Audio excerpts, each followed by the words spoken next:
Mən ondan uzaqda, o məndən uzaqda.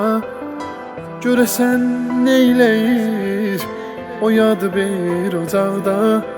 Bir zaman onunla, o ətirli bağda görüşərdik hərdən.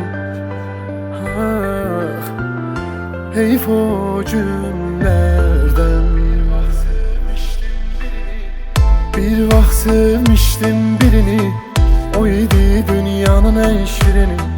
Mənim ömrümdə, həyatımda onun heç kim verməz yerini.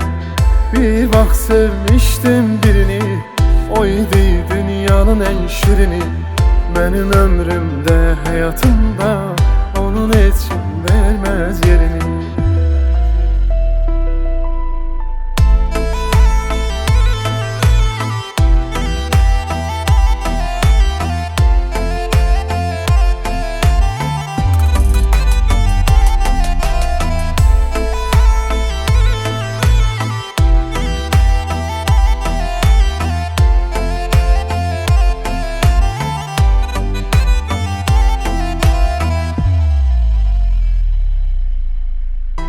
Mən elə darıxıram onun üçün il boyu.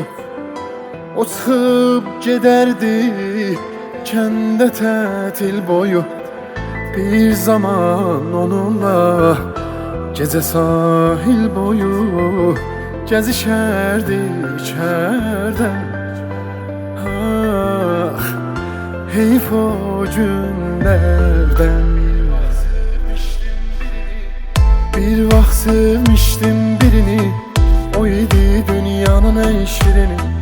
Mənim ömrümdə, həyatımda onun heç kim verməz yerini. Bir vaxt sevmişdim birini, o idi dünyanın ən şirini. Mənim ömrümdə, həyatımda onun heç kim verməz yerini. Bir vaxt sevmişdim birini, o idi dünyanın ən şirini. Mənim ömrümdə, həyatımda onun heç kim verməz yerini. Bir vaxt sevmişdim birini, o idi dünyanın ən şirini. Ötsə də illər, illər onun heç kim verməz yerini.